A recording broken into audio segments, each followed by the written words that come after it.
Good morning, अस्सलाम वालेकुम। सबसे आगे मैं आपको कहेंगे खुशामदीद। मेरे साथ हैं मोहम्मद शुएब। मेरे साथ है सबीन फारूक। सबीन, कल रात क्या खाया था? कल रात मैंने क्या खाया था? आपने कल रात क्या खाया था? इतना मुझे नहीं याद रहता, मुझे ये नहीं याद होता कि मैंने सुबह क्या खाया था। यही मेरा सवाल था कि बहुत से लोग ऐसे तो होते हैं जो कहते हैं मुझे ये नहीं याद कि मैंने कल रात क्या खाया था, तो मुझसे अभी की बात करते हो। मैंने क्या खाया था? मैंने वाकई क्या खाया? आलू बैंगन तो नहीं खाए थे? नहीं, मैंने आलू बैंगन नहीं खाए थे, लेकिन अगर आलू बैंगन उस मेन्यू में होते तो मैं जरूर खाती। वैसे आप में से कितनों को आलू बैंगन पसंद है? हमने 2 रोज पहले भी इस पर बात की थी और हमने बैंगन से आज इजहार यकजहती किया है। नजर आ रहा होगा आपको। आज हमने कहा कि वो जो वर्स्ट डिशेस में उसका शुमार किया गया था, हम उसकी बहुत ज्यादा मजम्मत करते हैं क्योंकि वाकई वर्स्ट डिश नहीं है। आप हमारे पर्सपेक्टिव अगर देखे जाए तो पाकिस्तानी तो बहुत ज्यादा उनको होते हैं, चटखोरे होते हैं वैसे भी, तो जो मिले खा जाते हैं। खट्टे बैंगन हो जाए, भरता हो जाए या फिर आलू बैंगन बन जाए, कोई किसी भी फ्लेवर में, किसी भी तरह से, किसी भी फॉर्म में तो मुंह में पानी आ रहा है। तो बैंगन बिरयानी बहुत पसंद होता है। बैंगन बिरयानी कहाँ से होती है? अब आप वो बात ना करें ना, बिरयानी में इलायची वाली होती है। हाँ, बहुत सारे लोग डालते हैं लेकिन पसंद नहीं आता जायका किसी को। अच्छा। लेकिन बैंगन बिरयानी कौन सी होती है? तो पाइनएप्पल पिज्जा वाली बात कर दी आपने। वो भी होता है, आई नो होता है, लेकिन मैं ये बात कर रही हूँ कि ये जो अलग अलग कॉम्बिनेशन अब आना शुरू हो गए, ये पसंद नहीं आते लोगों को। आप ट्राई करके देखें, हो सकता है पसंद आए आपको। एक लेयर लगाएं आप बैंगन की। नहीं, you never know। वैसे बिरयानी का मौसम, सॉरी बिरयानी का मौसम नहीं, इलेक्शन का मौसम। इलेक्शन का मौसम, स्लिप ऑफ टंग है जी। इलेक्शन का मौसम, इलेक्शन का मौसम है। इससे आप सब अंदाजा लगा सकते हैं कि शुएब के दिमाग में सिर्फ और सिर्फ खाना चल रहा होता है हर वक्त। लिटरली आप जब भी बात करेंगे, इनसे बैठेंगे बात करने के लिए, तो शुएब के मुंह से सिर्फ खाने की बातें निकलेंगी। आज ये है, कल क्या खाया, आज क्या खाना है, उसके अलावा नाश्ते में क्या खाना है, उसके बाद दिन का खाना क्या खाना है, उसके बाद स्नैक्स क्या होना चाहिए, फिर रात का खाना, फिर मिडनाइट स्नैक्स क्या होने चाहिए। मतलब ये पूरी रूटीन अपनी बताते हैं जो कि खाने के गिर्द घूमती है। अगर इलेक्शन वाले दिन सबसे ज्यादा बिरयानी ना बनी तो मेरा नाम बदल देना। होना राम है। बिरयानी की प्लेट्स देंगे, सर्व होती हैं या बनाई जाती हैं या बांटी जाती हैं या खाई जाती हैं, क्योंकि जाहिर है खाना तो खाना होता है, चीज क्रिएट करनी होती है ना। अच्छी बात है, मतलब जाहिर है लोग जब बाहर खाने के टाइम पे जब होंगे तो आपको खिलाना तो पड़ेगा। गलत कहा मैंने फिर बिरयानी का मौसम। बिल्कुल ठीक कहा। ठीक है जी, इलेक्शन का मौसम। 28 दिन बाकी हैं। 8 फरवरी वोट सबसे जरूरी आपका, हमारा, हम सब का ये फर्ज है कि हम ज़रा वोट डालें।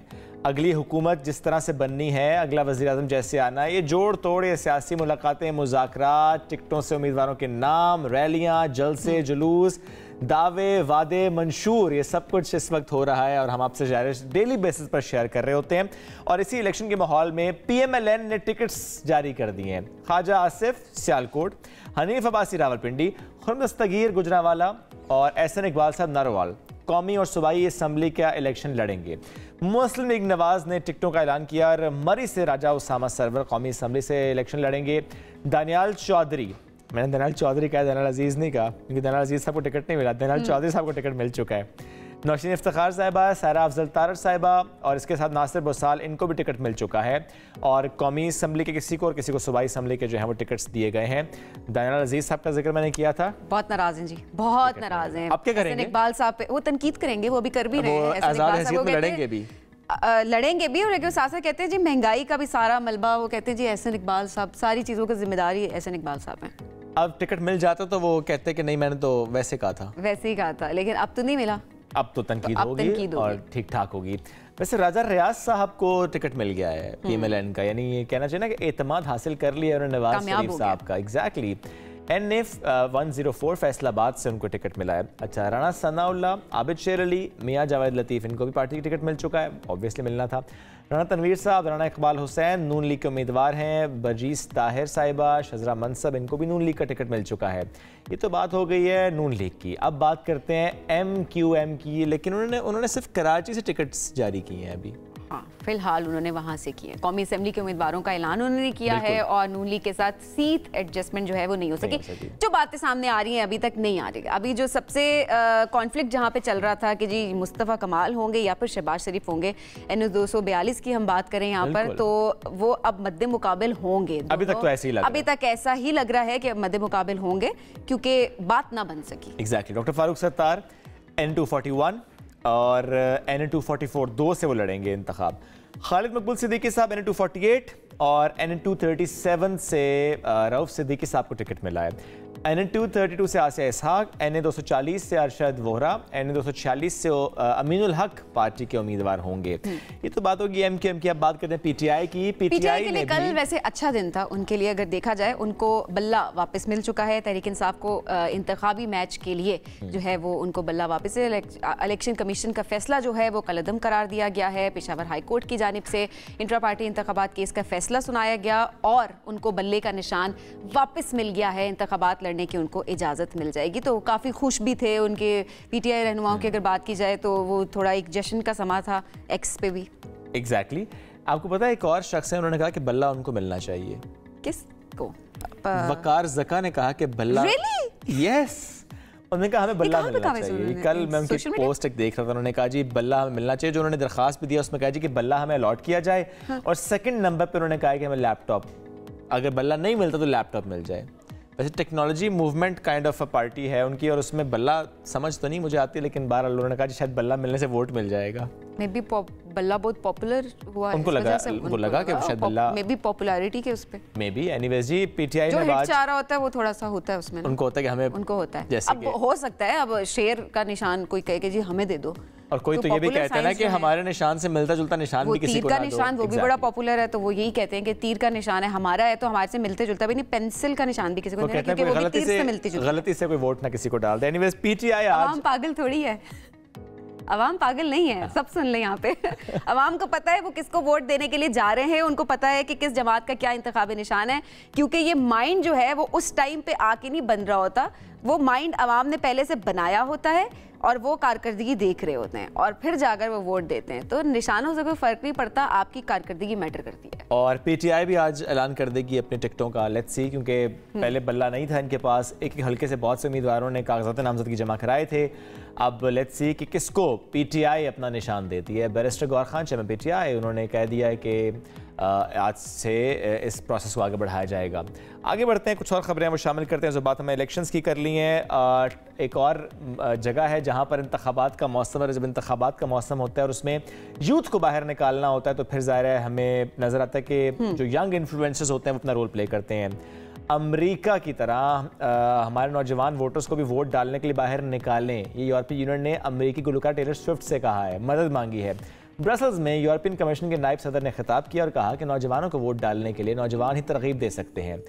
मिसाल देते हुए बताया कि टेलर स्विफ्ट ने अमेरिकी नौजवानों से वोट के लिए रजिस्टर करने के सोशल मीडिया पोस्ट जब किया तो अगले ही दिन 35,000 नौजवानों ने अपने वोट रजिस्टर करवाए। टेलर स्विफ्ट का यूरोप में इराज टूर मई में शेड्यूल है और यूरोपियन जो पार्लियामेंट है उसके इंतखाबात अगले माह यानी जून में होंगे। और यूरोपीय कमीशन के सदर को उम्मीद है कि जब टेलर स्विफ्ट कॉन्सर्ट के लिए यूरोप आएंगी तो वो वहाँ के नौजवानों को वोट डालने के पैगाम देंगी। उन्होंने कहा कि तवक्को है कि टेलर स्विफ्ट की मीडिया टीम ये प्रेस कॉन्फ्रेंस देख रही हो और हमारा पैगाम उन तक पहुँच जाए। तो लेट्स सी, टेलर स्विफ्ट भी तो कह सकती हैं कि charge for that. I think कि वो चार्ज करेंगी, फ्री में वो क्यों करेंगी? उन्होंने कहा वो हमारी प्रेस कॉन्फ्रेंस देख रहे हैं वो कर लें, ऐसे थोड़ी होता है। कर ले, ऐसे थोड़ी होता है, वो फिर आपसे उसकी कीमत भी मांगेगी। ऐसे ही है जी। बढ़ते आगे। एक तो इलेक्शन का मौसम था वो हमने जिक्र कर दिया कि धूप छांव का मौसम कहाँ पे, धूप छांव का मौसम कहाँ पे, वो भी आपको बताते हैं जी। पाकिस्तान का मौसम आज कैसा रहेगा? सबसे पहले इस्लामाबाद की बात करेंगे। मौसम तो वैसे हर जगह पर ज़ाहिर ठंडा हो ही चुका है। ओवरऑल अगर हम देखें कहीं पर ज़्यादा ठंड है, कहीं पर कम ठंड है। इस्लामाबाद की बात करेंगे, इस्लामाबाद में कम से कम 4 ज़्यादा 20 डिग्री सेंटीग्रेड है।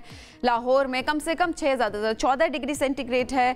कराची में कम से कम 10 ज़्यादा 27 डिग्री सेंटीग्रेड है। पेशावर में कम से कम 5 ज़्यादा से ज़्यादा 19। कोयटा में कम से कम 3 ज़्यादा 18 डिग्री सेंटीग्रेड है। ये आज का मौसम। लाहौर में हल्के हल्के बादल हैं और बाकी हर जगह पर सूरज है। ये आज का ऐसे ही है, लेकिन लाहौर, रावलपिंडी, फैसलाबाद समेत पंजाब भर में सर्दी की शदीद लहर बरकरार है। और 10 दिन में जो खबरें आ रही हैं कि जो बच्चे बीमार हुए, अस्पतालों में गए, तो अफसोसनाक कुछ खबरें भी रिपोर्ट हैं वो भी आपसे शेयर कर लेते हैं कि लास्ट 10 डेज़ जो बच्चे मुतासर हुए इस वेदर की वजह से, नमूनिया बहुत ज़्यादा फैला और 36 बच्चों की जान चली गई नमूने से। तो नमूने जानलेवा है, इसलिए बहुत एहतियात करने की ज़रूरत है। और ऐसे में हम ये देख रहे हैं कि पंजाब गवर्नमेंट इस बारे में जो नई पॉलिसी लेकर आई है कि बच्चों की स्कूल की छुट्टियां बढ़ाना, और जिस तरह हम ये भी देख रहे थे कि स्कूल के औकात कार तब्दील करना, तो ये बहुत अहम है। जैसे सुबह ज़ाहिर बहुत ठंड होती है तो असेंबली होती है हर स्कूल की बात की जाए तो वहाँ पर भी उन्होंने उसको ख़त्म करने का कहा गया है क्योंकि ठंड बहुत ज़्यादा है। स्पेशली पंजाब के पर्सपेक्टिव से हम बात करें, लाहौर में भी स्मॉग काफ़ी ज़्यादा है, तो ऑब्वियसली यही एहतियात बरती जा रही है कि कम जो है वो आपका बाहर का इंटरेक्शन हो सके। और स्पेशली सबीन जो बिल्कुल छोटे बच्चे हैं, play group, nursery, KG, class 1, इनकी उन्होंने कहा यहाँ भी दी जाए बिकॉज ज़रा बच्चे बहुत छोटे होते हैं, इम्यूनिटी ऑलरेडी कॉम्प्रोमाइज होती है। और ज़ाहिर धुंध भी है ओवरऑल अगर देखा जाए। पंजाब के मैदानी इलाकों की अगर बात की जाए, मोटरवेज, हाईवेज वो भी बंद कर दिए जाते हैं। कौमी शाहराहों पर भी कई मकामात पर अगर देखा जाए तो हद निगाह मुतासिर की हो रही होती है। और जाहिर है इसी वजह से ड्राइविंग में एहतियात का कहा गया है। और पहले आपने अगर मोटरवे से ट्रैवल करना है, बार बार डेली हम यही बात कर रहे होते हैं कि आप पहले कॉल करें और उसके बाद आप अपना ट्रैवल या वेबसाइट पे चेक कर लें, उसमें अपडेट हो रहा होता है कि कौन सा रास्ता खुला हुआ है। आगे बढ़ते हैं, कुछ और खबरें हैं वो शामिल करते हैं। रियाद की बात करते हैं। खातून है तो ट्रक के पीछे लटक कर सफ़र कर रही हैं। ये वीडियो वायरल हुई है। बुर्का पहने खातून ट्रक के पीछे दरवाजे से उन्हें बिल्कुल चिपका हुआ देखा जा सकता है। सोशल मीडिया पर ये वीडियो वायरल हुई है। रियाद के मशहूर मोहल्ले बथा, यानी वो इलाका है बथा, वहाँ की वीडियो है। ये ट्रक तजारती इलाके की एक सड़क पर जा रहा था जब ट्रक ड्राइवर पैदल चलने वालों के लिए मख्तस एक ओवरहेड ब्रिज पर पहुंचा तो उसने रफ्तार कम की। इस दौरान खातून ट्रक से उतर गई और पैदल अपने रास्ते बड़े मजे से चलना शुरू हो गई। उसके बाद लोग इसीलिए कह रहे हैं कि ये देखें जरा, ये उतरी ट्रक से, वो आराम से चलना शुरू हो गई। पहले ट्रक पे लटकी अपनी मंजिल पर पहुंची और मंजिल पर पहुंचने के बाद ट्रक रुका और उसके बाद वो अपनी जानिब जो है अपने रास्ते की जानिब चल पड़ी। अच्छा, वैसे जिस तरह नहीं वो आप देखते हैं कराची की बसों में या फॉर दैट मैटर किसी भी और शहर में जहाँ पे रश बहुत ज़्यादा हो कि दरवाजे पे बिल्कुल लटके होते हैं और पायदान पे एक पाँव होता है, एक पाँव हवा में ही होता है। Very dangerous. हम ऐसे मजाक में लाइटर नोट पे हम बात जरूर कर रहे होते हैं। सोशल मीडिया पर भी जब ये वीडियो वायरल हुई तो डिफरेंट तबसरे इस पे सामने आए थे। कुछ लोग उस पर हंसे, लेकिन बहुत सारे लोगों ने ये बात भी की कि ये बहुत डेंजरस था इनके लिए, चाहे वो मर्द हो, औरत हो, बच्चे हो। हम अक्सर ये बात करते हैं, हमारे यहाँ भी देखा जाए तो बच्चे सुजुकियों पर लटक के स्कूल जा रहे होते हैं और कोई नोटिस नहीं लेता इस बात का। इट्स वेरी डेंजरस, बिल्कुल खतरनाक है। खुदा ना खास्ता आपका हाथ फिसल जाए, कोई ऐसा जंप आए तो हादसा बड़ा हो सकता है। पीछे और तेज रफ्तार गाड़ियां भी आ रही होती हैं। आगे बढ़ते हैं जी। कॉफी बनाने वाले रोबोट एडम से लेकर जदीद स्मार्टफोन्स, लैपटॉप्स, जदीद गाड़ियां, AI टेक्नोलॉजी और बहुत कुछ ये हो रहा है अमेरिकी शहर लास वेगस में। यहाँ कंज्यूमर इलेक्ट्रॉनिक्स 2024 जारी है, CES। इसमें ज़ाती इस्तेमाल के गैजेट से लेकर ट्रांसपोर्ट, हेल्थ और दीगर जो अशिया हैं वो जिद्दत के नए रंगों के साथ पेश की जा रही हैं। दुनिया के सबसे बड़े टेक इवेंट में 2.5 मिलियन स्क्वायर फीट रकबे पर 4000 कंपनीज ने अपने स्टॉल्स लगाए हैं और उनकी जो प्रोडक्ट्स हैं वो नुमाइश के लिए पेश किए गए हैं। और कम बेश हर कंपनी के किसी न किसी प्रोडक्ट में AI, आर्टिफिशियल इंटेलिजेंस या वर्चुअल रियलिटी का आंसर जो है वो नजर आ रहा है। मुख्तलिफ कार के जो ब्रांड्स उनकी जानिब से मुस्तकबिल की गाड़ियों के मॉडल्स भी नुमाइश के लिए पेश किए गए हैं, जो कि बहुत खूबसूरत इस वक्त हम देख रहे हैं। उनकी शेप ही बिल्कुल डिफरेंट है, लोग बहुत एंजॉय भी कर रहे हैं। Another world, I must say that. हाँ, तो वर्चुअल रियलिटी वैसे ही आप सिर्फ आप वो ग्लासेस ही लगा लेते हैं तो यू फील लाइक कि आप पता नहीं उस जगह पर पहुंच चुके हैं। बिल्कुल। और लास वेगस से ही एक और खबर हमारे पास है। खेलने वाले खुश लेकिन देखने वाले हैरान। ये ड्रोन फुटबॉल का मेला सजा है लास वेगस में। उसके मनाजिर भी आपको दिखाते हैं। बहुत ही खूबसूरत मैं कहूँगा इसको, बल्कि कहना चाहिए कि हैरान कुन, जैसे मूवीज़ में देखते थे ना वैसे लग रहा है। अब ये देखें। ओए होए होए क्या बात है। हालांकि वो है ना, ये इंसान भी टक्कर भी हो रही है। अच्छा, वैसे इंसान भी देखे ना क्या मखलूक है वैसे वो देखा जाए तो अशरफुल मखलूकात है। बड़ी प्यारी चीज़ है। इंसान बड़ी प्यारी चीज़ है वाकई में। शुक्र आपने ये नहीं कहा कि मर्द बड़ी प्यारी चीज़ है। शुएब हूं ना, मैं हैरानी नहीं हूँ। आपने कहा इंसान बड़ी प्यारी चीज़ है। मैंने कहा औरतों को भी कहा जाए। नहीं, अपने लिए मशगलें ढूंढ लेता है, टेक्नोलॉजी का इस्तेमाल ऐसे अब करना जानता है कि टेक्नोलॉजी को कंट्रोल कर रहा होता है। तो ये नई चीज़ें बड़ी हैरान करती हैं डेली बेसिस में हमें। खुद खेल लेते फुटबॉल, उनका दिल नहीं कर रहा होगा ना कि उनकी एक्सरसाइज हो। ऐसे ही चलिए जी, प्रोग्राम में आगे बढ़ते हैं, कुछ और खबरें शामिल करते हैं और बात करते हैं गजा की। गजा जहां इसराइली जारियत थम ना सके और 24 घंटे में मजीद 126 फ़लस्तीनियों को शहीद कर दिया गया है। इसमें 2 सहाफ़ी भी शामिल हैं। 97 रोज़ हो गए यहाँ पे जो बमबारी हो रही है, तो अब शहदा की जो तादाद है जो रिपोर्टेड है वो 23,210 हो चुकी है। इसराइली फोर्सेस के लेबनान पर भी हमले सामने आ रहे हैं और हिजबुल्लाह के 3 अरकान को निशाना बनाया गया है।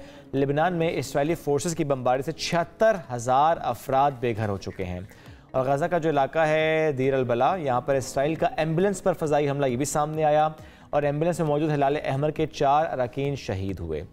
और आज का दिन बड़ा अहम है, इस अंदाज में है कि आलमी अदालत इंसाफ में इसराइल के ख़िलाफ़ जनूबी अफ्रीका का जो केस है उसकी आज समाअत होनी है और ओपन समाअत की होनी है। पाकिस्तान ने भी जनूबी अफ्रीका के केस की हिमायत की है। OIC, तुर्किया, उर्दन, मलेशिया, मालदीव्स, नमीबिया, बोलिविया, इन्होंने भी इस केस की हिमायत की है और अमरीका उसने इस केस को बेबुनियाद करार दिया है। गज़ा में इसराइली बर्बरियत के ख़िलाफ़ केस की ये समाअत आज होनी है, बहुत अहम ये समाअत है। लास्ट ईयर दिसंबर में ये पेश किया गया था जनूबी अफ्रीका की तरफ से कि इंटरनेशनल कोर्ट ऑफ जस्टिस में इसकी समाअत होनी चाहिए, इसराइल जो जुल्म और मजालिम ढा रहा है उसके ख़िलाफ़, और अब इसकी समाअत आज होनी है। वी विश, वी होप कि यहाँ से कोई मस्बत नतीजा सामने आए। आगे बढ़ेंगे एक ब्रेक के जाने, ब्रेक से वापस आते हैं, साथ रहिए। Welcome back. मुल्क में इंतखाबात के लिए सियासी माहौल में गर्मा गर्मी शुरू हो चुकी है और सियासी जमातों ने इलेक्शन की बाकायदा तैयारियां जो हैं वो शुरू कर दी हैं। चूँकि जब ये देखा जाए कि टिकटों की तकसीम का अमल तेज़ी से आगे बढ़ा तो फिर वाकई लगता है कि अब सियासी जमातें डिसाइड कर चुके हैं कि किस हल्के से कौन सा उम्मीदवार इंतखाब लड़ेगा। मुल्क की अहम बड़ी जमात मुस्लिम लीग नून, अगर हम इसकी बात करें, कुछ खबरें आई कि अंदरूनी इख्तलाफात हैं, चूँकि ज़ाहिर है कुछ टिकटों की तकसीम के मामले पर खबरें आ रही थी, लेकिन अब बहरहाल टिकटों की तकसीम तो मुकम्मल हो चुकी है। किसको नाराज़ किया, किसको राज़ी किया, इसकी बात भी करेंगे, लेकिन एक सवाल ये भी कि इंतखाबी मंशूर PMLN कब सामने लेकर आएगी। आज इस अहम मौजू पर हम गुफ्तगू करेंगे। हमें ज्वाइन करें PMLN के सीनियर रहनुमा आसिफ किरमानी साहब। सर बहुत शुक्रिया, आपने वक्त दिया। किरमानी साहब, टिकटों की तकसीम का अमल मुकम्मल हुआ, कितने रहनुमा जो नाराज़ हुए? बिस्मिल्लाहिर्रहमानिर्रहीम। देखिए, जैसे आपने खुद अपने इंट्रो में फरमाया कि मुस्लिम लीग नून एक बहुत बड़ी जमात है और हमारे यहाँ एक सीट पर 10-10, 12-12, कई जगह 15-15 उम्मीदवार भी थे। अच्छा। लेकिन पार्लिमानी बोर्ड की तवील मीटिंग्स हुई इस मामले में और इस सब्जेक्ट पर और क़यादत भी उसमें शरीक रही। सुबह से लेकर शाम तक मीटिंग्स होती रही।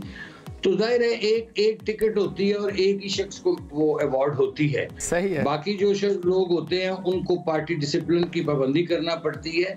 जहां कोई छोटा मोटा इख्तलाफ था वो भी दूर कर दिया गया है। तो मैं समझता हूं कि अब एक एमिकेबली चीजें जो सी हैं वो रिजॉल्व हो चुकी हैं जी। और आसिफ साहब, अगर बात की जाए आप लोगों के मंशूर की, तो अभी तक नून लीग का मंशूर तो सामने नहीं आया हुआ कि क्या करना चाहते हैं। बस हाँ, ये बातें ज़रूर सामने आ रही हैं कि तरक्की का सफ़र जो है वो कंटिन्यू रहेगा। क्या नई चीज़ें, लोग अब क्या देखकर नून लीग को वोट दें? देखिए, अभी तक किसी जमात ने भी बाज़ाब्ता ज़ुबानी कलामी गुफ्तगू चल रही है सारी, लेकिन हमारा जो मंशूर है बाकायदा एक वो बुक फॉर्मेट में, किताबचे की फॉर्म में ऑलमोस्ट रेडी है। और मैं समझता हूँ कि मेरा ख्याल है कि 1-2 दिन, चंद दिनों में वो अवाम के सामने पेश कर दिया जाएगा। और ये एक अवाम दोस्त, तरक्की पसंद, मजदूर दोस्त, किसान दोस्त, गरीब दोस्त और मिडिल क्लास दोस्त मंशूर होगा, और जिसमें महंगाई, गुर्बत, बेरोजगारी जैसे जो अहम मामलात हैं इनको ना सिर्फ एड्रेस किया जाएगा बल्कि इसका हल भी पेश किया जाएगा। तो 1-2 दिन में इंशाल्लाह ताला मंशूर भी आ जाएगा। तो इसका मतलब ये है कि 1-2 दिन में बुकलेट की फॉर्म में मंशूर जो है PMLN का सामने आ जाएगा। आज सब अवाम में कब जाएंगे? वो एक जलसा हुआ था जिसमें खुशामदीद किया गया था 21 अक्टूबर की अगर बात की जाए। उसके बाद से अभी तक मुस्लिम लीग नून की अगर बात की जाए तो मंजर आम से बिल्कुल आउट नजर आ रही है। खबरें सामने जरूर आ रही हैं, इत्तेहादों की बातें जरूर हो रही है, लेकिन अवाम में तो नहीं जा रहे, अवाम से बातचीत करते हुए दिखाई नहीं दे रहे रहनुमा आप। देखिए, ये आपकी शिकायत आज के बाद से दूर हो जाएगी। जब तक, देखिए, बुनियादी चीज ये है कि अब लोग नहीं इस बात को समझते कि देखिए, जब तक उम्मीदवार का फैसला नहीं हो जाता उस वक्त तक अब कौन सी कैंपेन शुरू कर सकते हैं। अब उम्मीदवारों का फैसला हो गया है, उसके बाद नवाज शरीफ साहब का एक शेड्यूल जौन सा है और मरियम बीबी का और शहबाज शरीफ साहब का वो तैयार, और 15 जनवरी से इंशाल्लाह ताला मुस्लिम लीग अपनी भरपूर इंतखाबी मुहिम शुरू करने जा रही है। और इससे पेशतर मर्ज कर दूं कि 2 जलसे, एक तो 21 अक्टूबर वाला और उसके बाद 2 जलसे शहबाज शरीफ साहब, एक कसूर खड़िया में और एक शेखुपुरा में भरपूर 2 जलसे कर चुके हैं। लेकिन जाहिर है अब क्या किया जाए, लोग कहते हैं कि जी अवाम में नहीं। तो उम्मीदवार का जब तक फैसला नहीं होता किसकी कैंपेन करे इंसान। ये अहम है। चलिए अब तो किरमानी साहब चूंकि फैसला हो गया, अब ऐसे में किरमानी साहब आपने एक बात की, आपने कहा कि वो जो अगर किसी की कोई रिजर्वेशंस थी तो दूर कर दी गई हैं।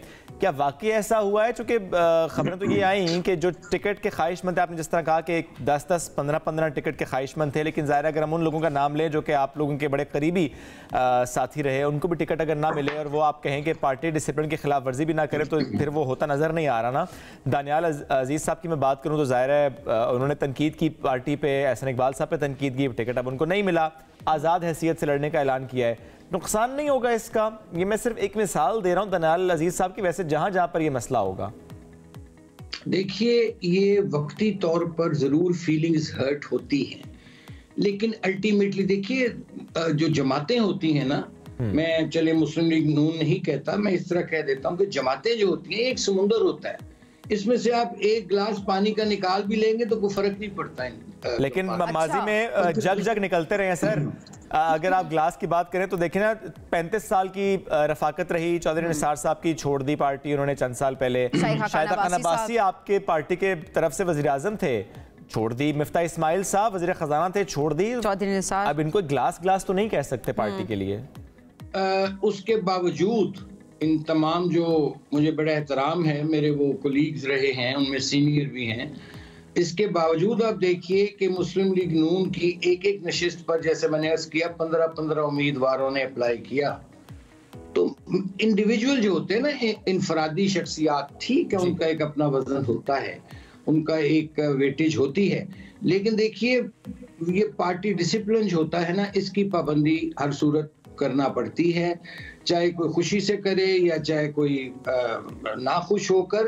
लेकिन बहरहाल अगर आपने एक पार्टी की पार्लिमानी बोर्ड का फैसला है, क़यादत का फैसला है, उसको अगर कोई तस्लीम करेगा तो फाइन, जो नहीं करता और जाहिर है फिर उसकी अपनी पर्सनल चॉइस है, लेकिन बड़ी जमातों में ये आना जाना लगा रहता है। तो इससे पार्टी को कोई फर्क नहीं पड़ा, ये रहनुमा चले भी गए तो कोई फर्क नहीं पड़ा, बस हाँ फीलिंग्स थोड़ी सी हर्ट हुई, अब बस आगे बढ़ना है, ऐसी बात है। देखिए, गुजारिश ये है कि मुस्लिम लीग नून जो है उसका जो वोट बैंक है that belongs to Nawaz Sharif.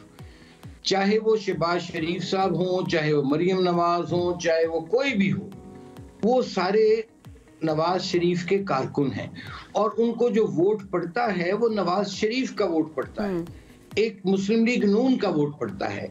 इनफरादी vote किसी का कितना होगा मैं इस बहस में नहीं जाना चाहता, तो यानी पार्टी का वोट होता है। किरमानी साहब, अब जरा सीट देखा गया कि जो लोग पार्टी से कटकर उन्होंने इंतखाबात लड़े वो फिर कामयाब नहीं हो सके। ठीक है, तो किरमानी साहब ऐसे में अब सीट एडजस्टमेंट पर भी जरूर आपसे कमेंट लूंगा, स्पेशली अगर हम पंजाब की सतह पर देखें, इस्तेहकाम पाकिस्तान पार्टी सीट एडजस्टमेंट की जो खबरें आई थी, आप क्लियर कीजिएगा कितनी नशिस्तों पर हुई है एडजस्टमेंट? चूंकि चौहान साहब के अगेंस्ट भी खड़े हो रहे हैं, आपके फिरदौस आशिक अवान साहबा के अगेंस्ट भी सियालकोट में खड़े हो रहे हैं, तो किस किस सीट पर एडजस्टमेंट हुई है या कि नहीं हुई?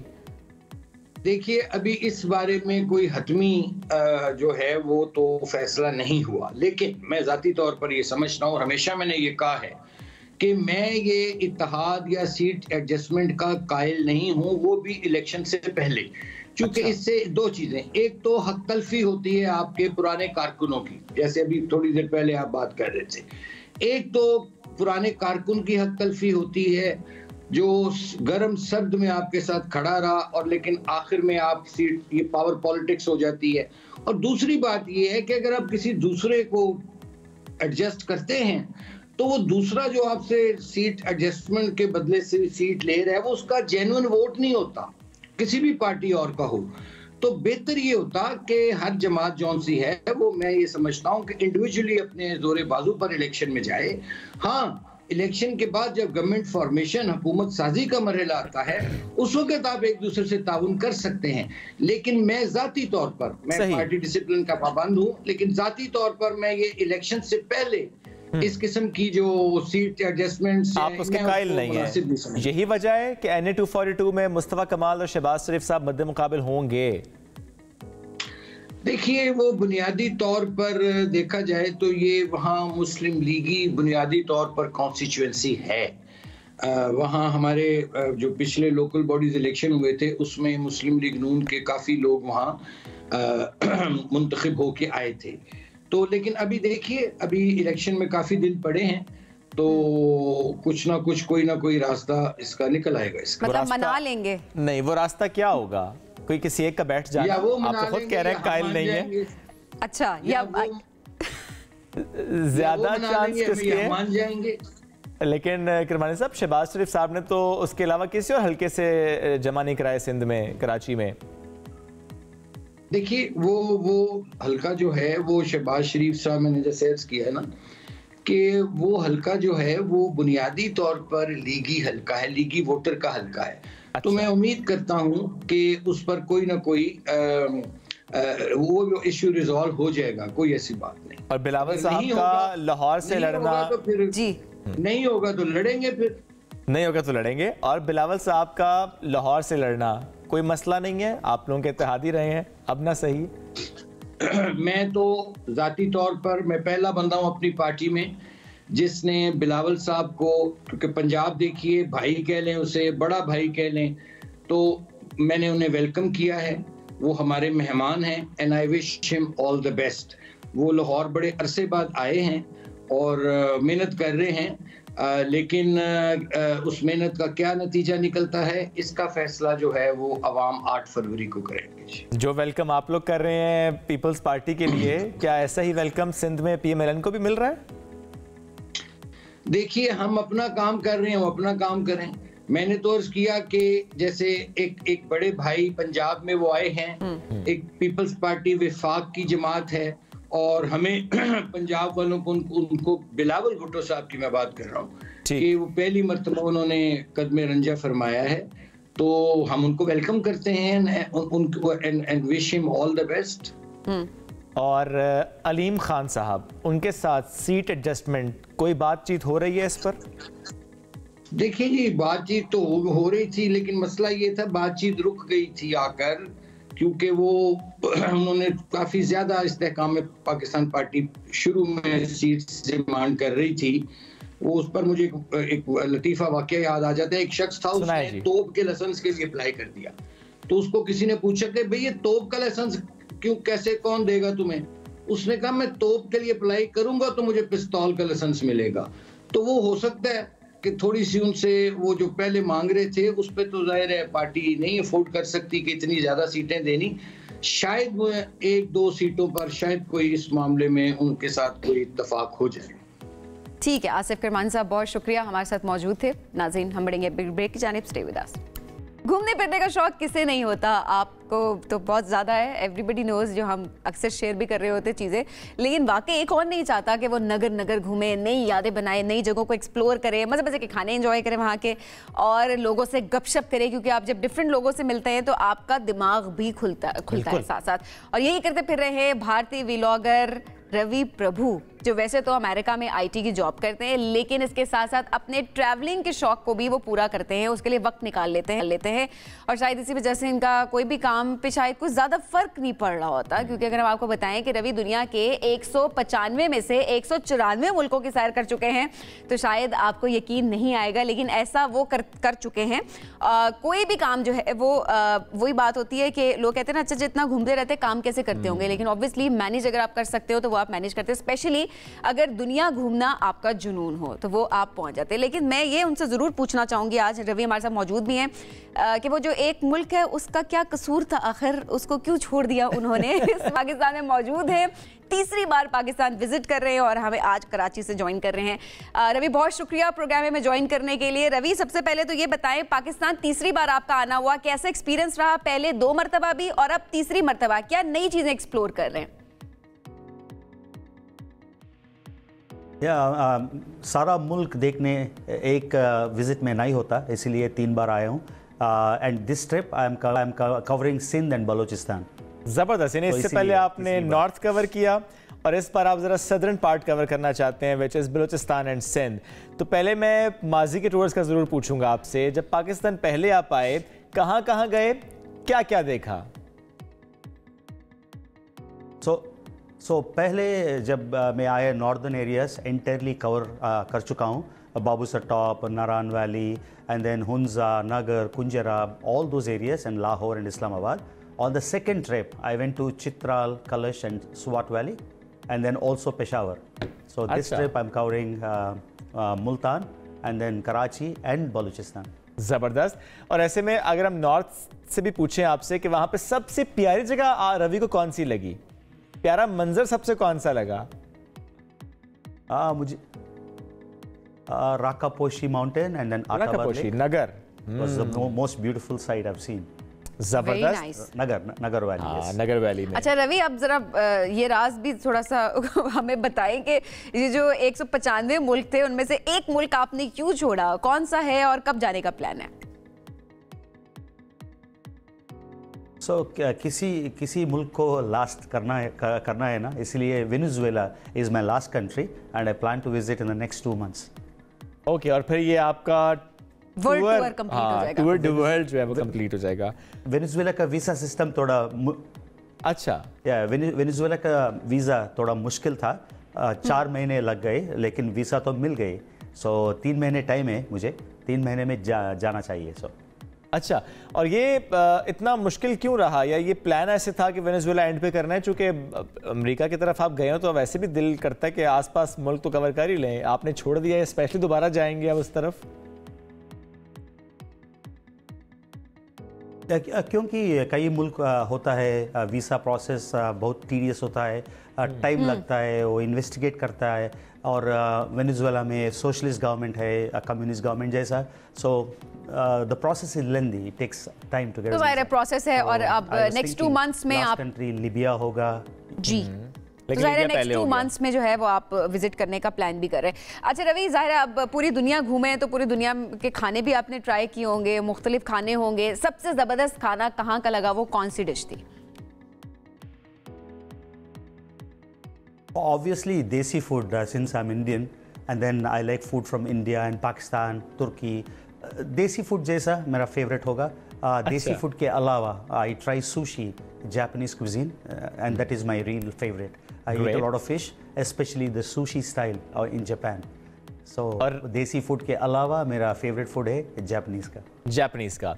रवि, सबसे सस्ता मुल्क कौन सा था और सबसे महंगा कौन सा लगा? So महंगा होगा Scandinavian countries like Iceland, Norway, Sweden and so forth. And मुझे लग रहा है बहुत सस्ता कंट्री है Pakistan. Really?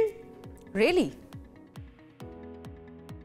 Yeah, because $1 is 283 Pakistani rupiah, and the prices are really very affordable in Pakistan. So I somehow feel maybe one of the very affordable countries is Pakistan.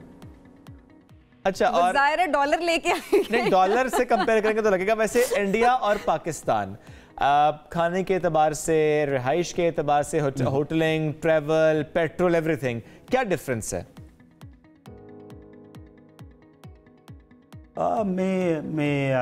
Yesterday I found the petrol price. Petrol price India के 79 rupees बराबर होता है, India में 100 से ज़्यादा है। So price petrol का पाकिस्तान में कम है इंडिया से, लेकिन और सब चीज़ें बराबर या थोड़ा ज़्यादा। ये तो अच्छी बात है कि पाकिस्तान में पेट्रोल सस्ता है। ये मैं इसलिए बात पे ज़रा जोर दे रहा हूँ कि जो पाकिस्तानी इस वक्त कहते हैं ना कि बहुत महंगा, तो हम उन्हें बताना चाह रहे हैं कि देखें, वो रवि बता रहे हैं जो दुनिया घूम के आए हुए हैं कि पाकिस्तान में पेट्रोल सस्ता है, लेकिन कंपेयर अभी हमने सिर्फ इंडिया से कराया था, ज़रा हमारा पड़ोसी मुल्क है। रवि, क्या चीज़ें एक जैसी लगती हैं और क्या चीज़ें बहुत मुख्तलिफ लगती हैं जब हम पाकिस्तान इंडिया की बात करते हैं? So बहुत चीज़ एक जैसी लगता है। I mean, if you tell me I am in Pakistan, I have to really pinch myself and say, oh, really, I'm in Pakistan, because people, आवाम, सोच, इमोशनल कोशेंट, ये सब इंडिया जैसे ही है। प्यार इंडिया जैसा है, फूड टेस्ट इंडिया जैसा है, the way we speak with each other, the way we connect with each other भी इंडिया जैसे है। So the earlier larger Indian subcontinent, so I believe the customs and culture बराबर है। अच्छा, अब एक और कंपैरिजन कराना है। Switzerland, even I am from South India. South India, या मुझे हिंदी उर्दू नहीं आती है, लेकिन आपसे बात भी कर सकता हूँ ना। कर रहे हैं, बिल्कुल ऐसे ही हम आराम से कम्युनिकेट कर पा रहे हैं। एक और कंपैरिजन करते हैं, स्विट्जरलैंड के पहाड़, वहाँ की वादियाँ, वहाँ के आबशार, और पाकिस्तान में नॉर्थ की वादियाँ, यहाँ के आबशार और यहाँ के पर्वत, यानी यहाँ कंपैरिजन करें। कंपैरिजन करें, क्या फ़र्क है, या वाकई आपको लगता नहीं सेम है? The difference is infrastructure. Switzerland में कैसा इंफ्रास्ट्रक्चर होता है वो पाकिस्तान में नहीं है। इंफ्रास्ट्रक्चर के बारे में, like the number of hotels, the views and, लेकिन अगर इंफ्रास्ट्रक्चर को रवि हम साइड पे रखें, सिर्फ हम साइट सीइंग की बात करें कि वो जो वादी की तरफ एक निगाह जाती है और जो मंजर आप देखते हैं, जो आंख देखती है, स्विट्जरलैंड और नॉर्दर्न एरियाज ऑफ पाकिस्तान, ज्यादा खूबसूरती क्या है, कहाँ है? Okay. I mean, it depends, right? I mean, yes, the Karakoram ranges and the mountains, Rakaposhi, and what you see, the glaciers of Hunza and Nagar, they're absolutely beautiful. And Switzerland also, because of the Alps mountains, has more snow, and the range is a little bigger in terms of the view. So I think Switzerland has a different perspective, and northern areas have a different perspective. बिल्कुल ठीक है। और तीसरी बार पाकिस्तान आए हैं, southern part को इस पर कवर कर रहे हैं। तो रवि, उसके बाद चौथी बार भी आने का इरादा है? कोई ऐसा हिस्सा पाकिस्तान का जो कि आपने सोचो कि इस दफा नहीं, वो अगले विजिट में होगा? Yeah, this time I wanted to go to Mohenjo-daro in Sindh, but time नहीं मिला। टाइम नहीं मिला, तो अगली बार सोच रहा हूँ फोर्थ बार भी आएगा। चलें, चौथी बार, पांचवी बार, जितनी मर्तबा आप मर्जी आए, पाकिस्तान तो है ही मेहमान नवाज मुल्क। आई रियली होप का आपका स्टे यहाँ पे बहुत अच्छा गुजरे, और 2 मंथ्स के बाद जो आप वर्ल्ड टूर कंप्लीट करने वाले हैं, विश यू गुड लक। बहुत शुक्रिया हमें ज्वाइन करने के लिए। चलें जी, और रवि ने कहा वो चौथी बार, ये चौथी बार से आपको क्या याद आता है वैसे? चौथी बार कुछ नहीं। अच्छा, चौथी बार से याद आता है, पीएम एलन कहती है चौथी बार के वजीर आजम। अच्छा, एनीवेज जी, आगे बढ़ते हैं, एक ब्रेक लेते हैं, वापस आते हैं, साथ रहिए। हेयर, स्किन, बॉडी, जो बहुत से ट्रीटमेंट्स आजकल अवेलेबल होते हैं बहुत से क्लिनिक्स पे, ऐसे में एक राय ये भी होती है कि अच्छा ये तो टाइम टेकिंग बहुत होगा, अच्छा कोई साइड इफेक्ट तो नहीं होगा, अच्छा शायद बहुत महंगा होगा, शायद मल्टीपल सेशंस लेने पड़ेंगे। तो आज हम इस अहम मौजू पर बात करेंगे, और स्पेशली ये हम बात इसलिए भी करने वाले हैं कि एक पोस्ट हमने देखी कि अगर आप फ्री ट्रीटमेंट लेना चाहते हैं तो फिर आप हमसे रुजू करें। गिव अवेज है जी, और वो कितने को? 1 करोड़, मतलब कि उसके अंदर बहुत सारी ऑफर्स हो सकती हैं, वो आज हम आपको बताएंगे। एग्जैक्टली। तो हमारे साथ मौजूद है सैरिश, हेड ऑफ मार्केटिंग है प्रेस्टीज एस्थेटिक्स की। अस्सलाम वालेकुम जी, कैसी हैं आप? वालेकुम अस्सलाम, thank you very much for having me on your show. ये आपने वैसे ऑफर्स इतनी ज़्यादा लगा दी हैं, कर लेंगे? ज़रूर करेंगे। अच्छा जी, और क्या क्या ऑफर्स हैं?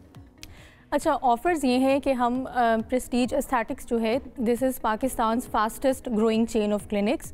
हमारे जो क्लिनिक्स हैं वो अक्रॉस पंजाब हैं, केपी में हैं, and very soon we are going to open in other parts of the country as well. तो अब ये है कि हमने एक चीज़ देखी है जो हमारे एक्सपीरियंस में आई है, और वो ये है कि बहुत सारे लोग हमसे इंक्वायर करते हैं कि हम फुल बॉडी लेज़र ट्रीटमेंट लेना चाहते हैं। आपको पता है कि जो ख़वातीन हैं उनके लिए ये इतना फिजिबल नहीं है कि बार बार थ्रेडिंग करवाएं, वैक्सिंग कराएं, इनके बहुत सारे साइड इफ़ेक्ट्स हैं। तो जो लेज़र हेयर रिमूवल है वो एक ऐसा प्रोसीजर है जिसके ज़रिए आप अपनी बॉडी के जो बाल होते हैं उनको आप परमानेंटली रिड्यूस कर सकते हैं। 80 to 90% तक भी रिडक्शन होती है। अब बहुत सारी ख़वातीन हैं, इवन मर्द हजरात हैं जो इस एक्सपीरियंस को लेना चाहते हैं, लेकिन कई बार ऐसे मिथ्स होते हैं, कई बार ऐसे हेजिटेशन होती है, कई बार बजट इश्यूज़ होते हैं, तो लोग नहीं ले पाते। तो हमने ये सोचा कि 2024 शुरू हो रहा है, बहुत सारे गिव अवेज, बहुत सारा कुछ हैपनिंग चल रहा होता है, तो हम कुछ ऐसा डिफरेंट करें जो कभी किसी ने नहीं किया।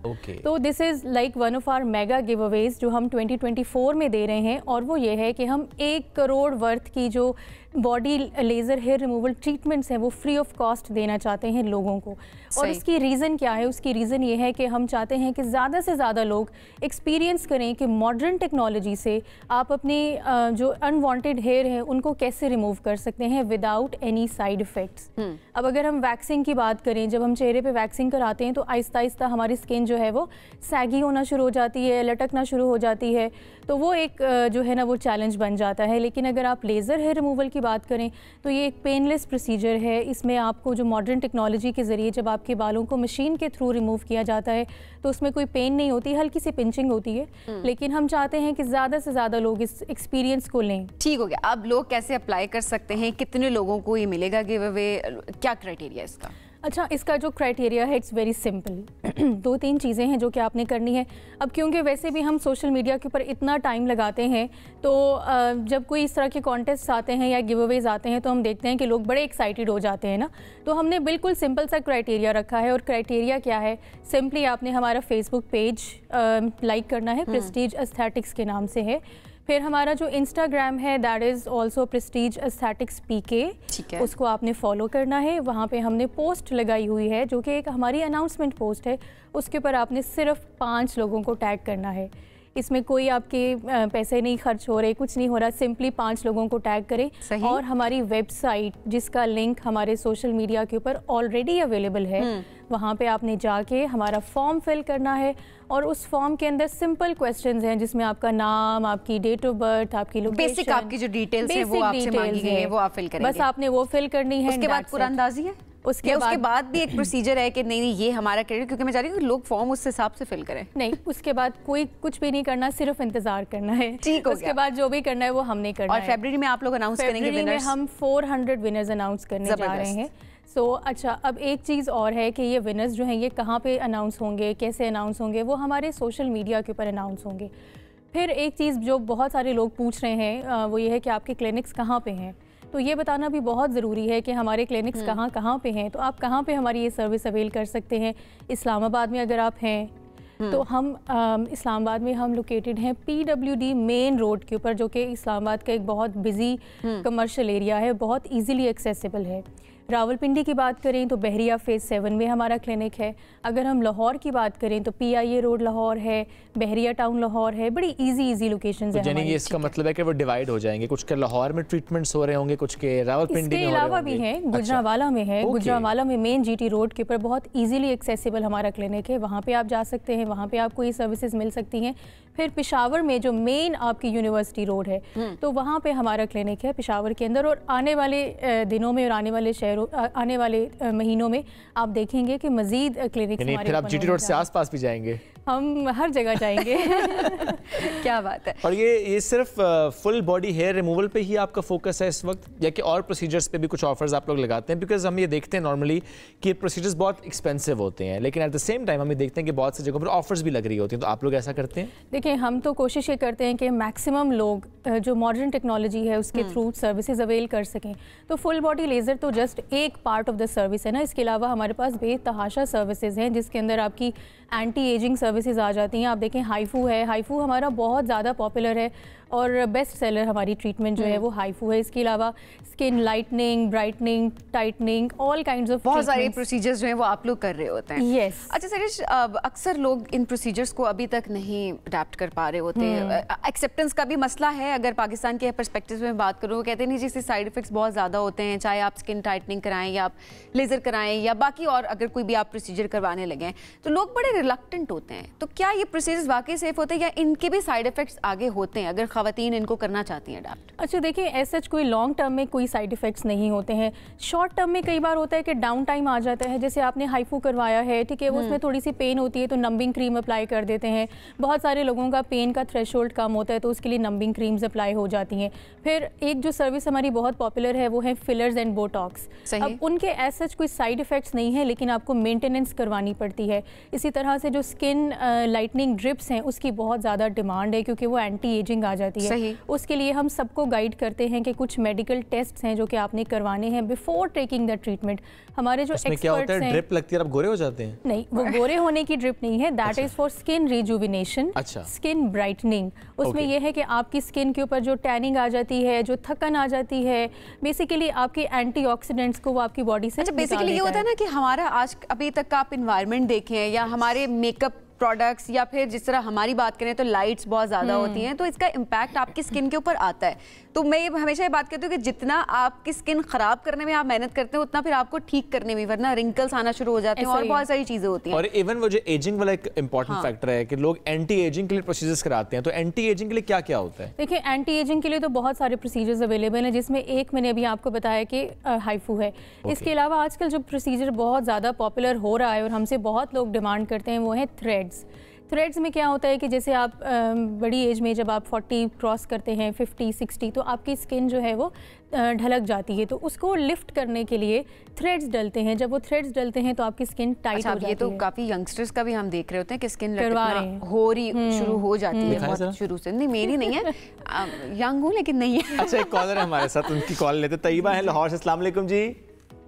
वालेकुम अस्सलाम। क्या पूछना चाहेंगी? जी, मैंने ना अपना ये रिंकल्स का करवाना था, तो मुझे ये थोड़ा सा बताएं एड्रेस वगैरह किधर है और कहाँ से होगा, तो मैं पहुँचना चाहती हूँ, वहाँ पे करवाना चाहती हूँ। लाहौर से तो उन्होंने बता दीजिए, पीआई रोड पे है इनका। बहरिया में भी है, बहरिया टाउन। ठीक है जी। अच्छा, एंटी एजिंग पर अपनी बात आप मुकम्मल कीजिएगा, और कौन कौन से प्रोसीजर्स होते हैं? जी देखिए, एंटी एजिंग के लिए ना इसके अलावा फिलर्स लगते हैं। बोटॉक्स है। बोटॉक्स तब लगता है जब आपकी रिंकल्स आना शुरू हो जाती हैं, आपके क्रो फीट बनना शुरू हो जाते हैं, आपके होंठों के आसपास लाइंस बनना शुरू हो जाती हैं, तो ये सब एंटी एजिंग ट्रीटमेंट्स के अंदर आ जाती हैं।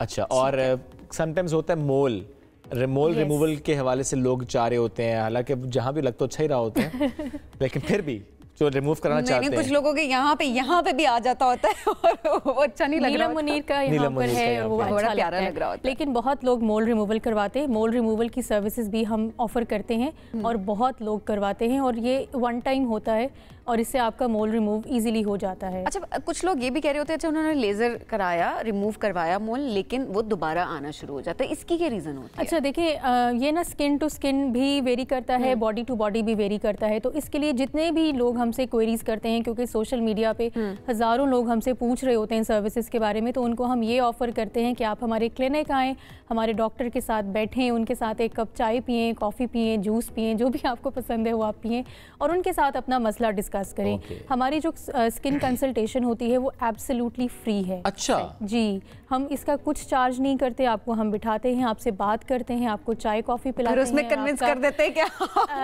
आपका जो है वो कराना ही मसला क्या है। जो हमारे स्किन एक्सपर्ट्स हैं, अगर वो आपको प्रॉपर्ली गाइड करते हैं, फिर अगर आपको लगता है कि ठीक है this is for me and I should do it, तो यू कैन, इफ नॉट। एक और कॉलर है हमारे पास, उनसे बात करते हैं। रावलपिंडी से हैं जी सदाकत अली। अस्सलाम वालेकुम जी, क्या कहना चाहेंगे?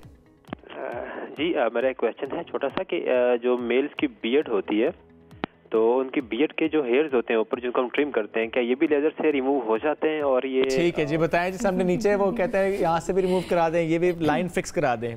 जी, मेल हमारे पास जो पेशेंट्स आते हैं वो मोस्टली बियर्ड लाइन रिमूव करवाते हैं, और उसका सिंपल सा प्रोसीजर है। कितने सेशंस?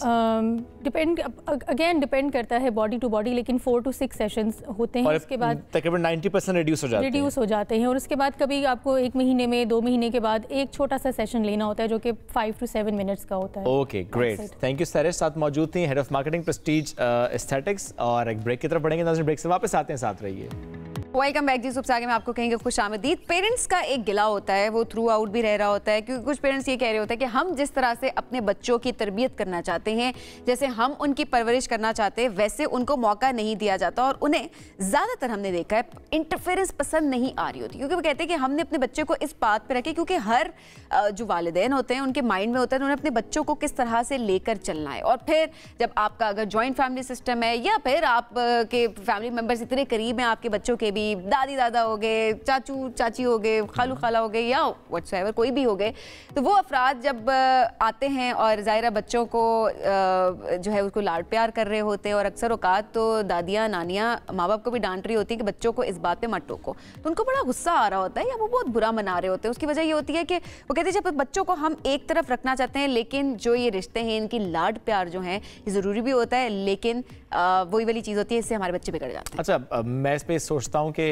ये जो रिश्ते हैं बहुत प्यारे रिश्ते हैं और उनकी वजह से बच्चों की जो परवरिश है बहुत इंपॉर्टेंट होती है। इस अंदाज से रिश्तों को समझना, सीखना, समटाइम्स अगर वो सिचुएशन कोई ऐसे जो चैलेंजिंग भी हो रही है बच्चे की, तो बच्चा उसमें ग्रो करता है। मेरा ये पर्सपेक्टिव है। हाँ, ये बात बहुत अहम है सबीन आपकी कि अगर पेरेंट्स ने एक सेट पैटर्न रखा है बच्चों की तरबियत का और उनको लगता है कि अच्छा अगर हमने इस चीज़ से मना करना था बच्चों को, चाचू ने कह दिया लेकर देंगे। मतलब अच्छा देखिए, मैं एक बात बताती हूँ। अब देखें, अगर एक बच्चा है वो कहता है जी मैंने आइसक्रीम खानी है, सही हो गया। अब पेरेंट्स नहीं खाने दे दो बच्चे की, चाचू ले आएंगे कि नहीं मैंने आइसक्रीम नहीं देनी इनको क्योंकि बच्चा बीमार हो सकता है और उसके लिए ठीक नहीं है, लेकिन चाचू आएंगे, वो छुप के लाड प्यार में आइसक्रीम दे दी, बच्चे का नुकसान हुआ। अब इस तरह की जो थोड़ी इंटरफेरेंस होती है वो बच्चे को बहुत खतरा। आज इसी हवाले से हम जरा बात भी करते हैं, कॉल भी कर सकते हैं, क्योंकि हर एक का पर्सपेक्टिव डिफरेंट है। मेरा अलग, शुएब का अलग, आपका डिफरेंट होगा। आप अपने एक्सपीरियंसेस भी हमसे शेयर करें, थोड़ा से पॉजिटिव एंड नेगेटिव एस्पेक्ट्स इसके आज हम डिस्कस करें। कॉल्स करें, अपना एक्सपीरियंस जरूर बताएं। हमारे साथ माहिर नफ्सियात डॉक्टर वजीहा जफर मौजूद हैं। डॉक्टर नहीं है, वजीहा जफर मौजूद है। अस्सलाम वालेकुम, कैसी हैं आप? इलाज करते हैं तो डॉक्टर। हाँ, डॉक्टर होंगे, सही बात है। वजीहा, आप किस तरह से इस पूरी सिचुएशन को देखती हैं? क्या इंटरफेरेंस जरूरी होती है या नहीं होती? अच्छा, जॉइंट फैमिली की बात करें ना तो ये बहुत खूबसूरत जो है ना पेरेंटिंग में आता है ये सेटअप, राइट? क्योंकि उसमें बच्चा निगलेक्ट नहीं होता, जो कि अगर पेरेंट्स सिर्फ आप घर में सिर्फ 2 लोग मौजूद हैं, वालिदैन खाली अगर परवरिश कर रहे हैं तो बच्चा निगलेक्ट होता है, और अगर दोनों वर्किंग हो तो बहुत निगलेक्ट होता है। जॉइंट फैमिली में होता है कि बच्चा निगलेक्ट नहीं होता, बच्चे को सोशलाइजेशन करनी आती है, बच्चे को अंडरस्टैंडिंग जो रिलेशनशिप की अटेंशन मिल रही होती है और बच्चे की ग्रोथ हो रही होती है, और सब उस ग्रोथ को टेंशन भी दे रहे होते हैं, हाईलाइट कर रहे होते हैं जो वो माइलस्टोन्स अचीव कर रहा होता है, राइट? तो वो सब जब अप्रिशिएट करते हैं, अगर पेरेंट्स में से कोई एक्सप्रेसिव नहीं भी है तो वो जॉइंट फैमिली में बहुत सारी खामियां पेरेंट्स की भी कवर हो जाती हैं, राइट? लेकिन एक चीज़ जो आप लोगों ने भी हाईलाइट की, ये सबसे बड़ा पॉइंट है, इंपॉर्टेंट पॉइंट है, जिसकी वजह से जॉइंट फैमिली का जो है ना नुकसान ज़्यादा होने लग जाते हैं जब मिक्स्ड पेरेंटिंग हो जाती है, जब हर कोई पेरेंटिंग स्टाइल अप्लाई कर रहा होता है, और जब बच्चा जो फिर ब्लैकमेलिंग करना सीख लेता है। बच्चे को पता है कि मुझे वालिदैन ने कहा मना करना है, मुझे किससे अपनी बात मनवानी है। और आजकल के बच्चों का EQ लेवल, इमोशनल क्वोशेंट बहुत हाई है, वो अंडरस्टैंड कर लेते हैं। 3-4 साल के भी बच्चे को पता है कि मुझे किस स्टाइल में रोना और बात मनवानी है। तो इस तरह से क्या होता है, मिक्स्ड जो पेरेंटिंग होती है, दादा भी कर रहा है, दादी भी कर रही है, चाचू भी कर रहे हैं, उसमें फिर क्या होता है कि बच्चा बिगड़ना शुरू हो जाता है उस लाड प्यार में। पहले के टाइम पे ना बच्चे इतने ज़्यादा ओवर स्मार्ट नहीं होते थे कि वो आइडेंटिफाई कर लें, राइट? तो उसमें क्या होता था कि पेरेंट्स समझाते थे तो कहीं ना कहीं बच्चा समझ जाता था। आजकल का बच्चा चाहता है कंट्रोल, वो चाहता है कि जो मैं चाह रहा हूँ वो मुझे मेरे मुताबिक मिले और वही हो। तो उसमें फिर वो मैनिपुलेशन बहुत कम एज में करनी शुरू कर देता है। तो वो जॉइंट फैमिली की ब्यूटी जो है ना, वो देखिए बच्चे भी मैनिपुलेटर्स होते हैं, देख लें। और बच्चे बड़े नेचुरल किस्म के मैनिपुलेटिव होते हैं, हमें आप पहचान नहीं सकते कहाँ पे ड्रामा कर रहे हैं और कहाँ पे सच्ची में रो रहे हैं। इवन कि आप देखिए कि हमारे पास जो ऑटिस्टिक बच्चे भी आते हैं ना, तो पेरेंट्स कह रहे होते हैं कि इसको कैसे पता है मदर के साथ ऐसे बिहेव करना है, या मैं एज अ साइकोलॉजिस्ट खड़ी हूँ, इवन कि हम अगर 3 साइकोलॉजिस्ट हैं तो मेरे साथ डिफरेंट होगा, टैलेंट होता है उनके, उन 2 के साथ डिफरेंट होगा। वो बंदे के हिसाब से मैनेज कर रहे होते हैं ना, एग्जैक्टली, किसको कैसे मैनिपुलेट करना है। Yes, true. तो बच्चे बड़े नेचुरल किस्म के ना टैलेंटेड हैं अब तो पेरेंट्स अगर ऐसे जॉइंट फैमिली में अगर ये चीज़ माइनस हो, जहाँ पे मैंने देखा कुछ फैमिलीज ऐसी हैं जो पेरेंट्स को अथॉरिटी देते हैं कि जो मामा ने कह दिया, जो बाबा ने कह दिया, बेटा अब हम नहीं कर सकते। ट्रस्ट मी, वो बच्चा बहुत अच्छा ग्रो करता है, क्योंकि जॉइंट फैमिली में बच्चे की बहुत चीज़ें पॉजिटिव आती हैं। सिर्फ एक इसको निकाल दें, ठीक है, अदरवाइज जैसे मैंने कहा तो पॉजिटिव है उसका। एक कॉलर है याहिया हमारे साथ हैं। अस्सलाम वालेकुम याहिया। वालेकुम अस्सलाम। आप दोनों को सलाम, और आपकी जो गेस्ट हैं इनको बहुत सलाम, और बहुत ही जेन्युइन इन्होंने बातें की हैं, और आई सेकंड हर। एक तो ये कि मैं बताऊं शेब, आपका हम टीवी का मैं पश्तो का भी बड़ा रेगुलर कॉलर बन चुका हूं, जबकि मुझे पश्तो नहीं आती, लेकिन मैं फिर भी कॉल करता हूं, समझ लेता हूं। अच्छा। और थैंक यू कि आप लोग हमें मुझे मौका देते हैं। देखिए, बच्चों की नफ्सियात के लिए समझना बहुत जरूरी है। और अगर आप ज्वाइंट फैमिली की बात करें ना, मैं ज्वाइंट फैमिली में रहा हुआ हूँ, ज्वाइंट फैमिली किसी हद तक उस वक्त के हिसाब से सही था, लेकिन आज चूंकि अब प्राइवेसी का मैटर्स हो गया, बच्चों की अपनी लाइफ हो गई, तो बड़ा डिफिकल्ट हो जाता है। तो बेहतर ये कि अगर लड़ाई झगड़े से हैं तो बेहतर है कि प्यार मोहब्बत से अलग हो जाए और रिश्ते कायम रखें। लेकिन जो मैं समझता हूँ ना कि ये माँ बाप की जिम्मेदारी होती है कि बच्चों की नफ्सियात समझ के उनको समझाना, और ये अगर आप एट द रॉ समझाएंगे ना, जब आप बढ़ के जब आप कली होती है तो उस वक्त समझाना होता है। अगर आप बड़े हो गए, आपने उनको समझाया नहीं, तो फिर बड़ा मुश्किल होता है। मेरा सवाल इनसे हमेशा यही होता है, देखिए बात ये कि पेरेंट्स हमेशा कोशिश करते हैं, कहाँ गलती होती है पेरेंट्स की, क्योंकि वो शुरू में तो इतने पैम्पर कर देते हैं, बाद में जब बच्चे बदतमीज हो जाते हैं तो बच्चों को जिम्मेदार ठहराते हैं, जबकि मेरी नजर बच्चे उतने जिम्मेदार नहीं जितना खुद होते हैं। तो पेरेंटिंग आजकल पेरेंटिंग के लिए आप क्या एडवाइस करेंगे कि नफ्सियात समझना पेरेंटिंग चेंज हो चुकी है? अगर ये बहुत अहम सवाल है आपका कि ऐसे पेरेंटिंग के स्टाइल्स अब अडॉप्ट करने पड़ेंगे कि फिर बाद में बच्चों को हम इल्ज़ाम ना दें कि बच्चा बदतमीज़ है, क्योंकि जो किया तो हमने ही है। यस, बाउंड्रीज जो हमने पहले भी बात की, पेरेंट्स इतनी दोस्ताना रवैया रख लेते हैं कि हमने अपने बच्चे को जो है प्रॉपर स्पेस दी हुई है, और उस टाइम पे जब सख्ती करनी है तो आप स्पेस देते हैं, और जब स्पेस देने का टाइम होता है आप सख्ती कर लेते हैं। हमारे मजहब में बड़ा क्लियर पैटर्न बताया कि किस एज में किस हद तक आप लोगों को सख्ती रखनी है, लेकिन हम जब अपनी नफ्सियात के अकॉर्डिंग करते हैं, अपने मूड स्विंग्स के हिसाब से तरबियत कर रहे हैं। हमारा मूड ठीक है तो बच्चे को चीज ले दी, मूड ठीक नहीं है डांट भी दिया। और अब पेरेंटिंग क्या है कि मेरा बच्चा जो है ना वो मेरे साथ कनेक्टेड रहे, ये भी पेरेंटिंग है। ये चीज़ नहीं आ रही कि बच्चे के लिए बेहतर क्या है, बच्चे के लिए नुकसानदेह क्या है। अब आप देख रहे हैं फिट इन कैसे करे मेरा बच्चा, स्कूल में फिट इन कैसे करे, सोसाइटी में फिट इन कैसे करे। अब टोटली जो पेरेंटिंग है फिट इन पे चल रही है, वो फिर सर्वाइवल पे आ जाता है। और पेरेंट्स भी ना, पेरेंट की भी जो मेंटल हेल्थ है वो उससे इफेक्ट होती है। क्यों? क्योंकि पेरेंट्स की ये भागदौड़ चल रही होती है कि हम तो हर ख्वाहिश पूरी कर रहे हैं, और बच्चे का जो है वो कनेक्शन नहीं बन रहा, और रवैया भी ठीक नहीं होता है। वजह एक और कॉलर हमारे फजल रहमान है जी लाहौर से। जी अस्सलाम वालेकुम, क्या कहना चाहेंगे? वालेकुम अस्सलाम शेख भाई और सबको सलाम, मेरा फजल रहमान लाहौर से। जी फजल रहमान, क्या कहना चाहेंगे? ये भाई मैं यही कहना चाहता हूँ रिश्ते के हवाले से, जैसे आप देख रहे हैं कि जैसे रिश्तों में जो पैदा हो जाते हैं, इस तरह पाकिस्तान टीम में भी है। देखिए आपको पता है पिछले दिनों में हैदर अली और आसिफ अली हमारे इतने अच्छे बैट्समैन हैं, उनको बाहर करके हमारी जो टीम बनी है उनका भी समझ नहीं लगती। तो मैं कहता हूँ हमारे अच्छे प्लेयर, सीनियर प्लेयर जो हमारे जैसे जुबैर मियां दास है, मोहसिन हसन खान है, ये प्रोपेगेंडा की वजह से, जैसे आप रिश्तों के हवाले से, इसी तरह प्रोपेगेंडा की वजह से हमारी पूरी टीम खराब हो गई। सवाल क्या है? यानी कमेंट दिया उन्होंने, और कमेंट ये है कि वो जो हमारी टीम है वो इसलिए खराब हुई है कि सही पेरेंटिंग नहीं हुई। आपने पीसीबी पे इशारा किया है। मैं ठीक समझा, लेकिन हम वापस अपने मौजू पे आते हैं। फजल रहमान, बहुत शुक्रिया कॉल करने के लिए। मैंने फिल्टर कर दिया। मैं वही सोच रही हूँ कि हम बात करें वो अपने, देखिए ना लोग कनेक्टेड कितने ज़्यादा है क्रिकेट के साथ, सारे प्लेयर्स के बिहेवियर भी नोट कर रहे होते हैं कैसा। अच्छा वजह, आप इससे पहले भी आप जिक्र कर रही थी कि पेरेंट्स को अब ऐसे करना चाहिए। अच्छा अब भी हम भी जब जिक्र कर रहे होते हैं कि पेरेंट्स को बहुत एहतियात के साथ, मोहतात होके, और ऐसे ऐसे ऐसे टेक्निकल एस्पेक्ट्स भी हम डिस्कस कर रहे होते हैं कि बच्चों को ऐसे उन्होंने समझना है। तो वाकई पेरेंटिंग बहुत ज़्यादा बदल चुकी है। क्योंकि मैं अपनी बात करूं, अगर मेरे पेरेंट्स से बात की जाए, शुएब के पेरेंट्स से बात की जाए, तो मुझे नहीं लगता कि इतना सोचा होगा उन्होंने। नेचुरली एक जिस तरह से चल रही है फ्लो में हम पल के बड़े होके यहाँ पे बैठ भी गए। मैं ना यहाँ पे एक ऐड करूँगी पॉइंट, जब मेरे पास पेरेंट्स आते हैं ना बच्चों को लेके, तो मुझे ज़्यादा वर्किंग पेरेंट्स पे करनी पड़ती है। पेरेंट्स इतने रिजिड माइंडसेट के साथ एट टाइम्स आते हैं। नो डाउट अवेयरनेस आ रही है, बट पर्सनालिटी को शिफ्ट करने के लिए अवेयरनेस ज़्यादा ज़रूरी है अपने बारे में।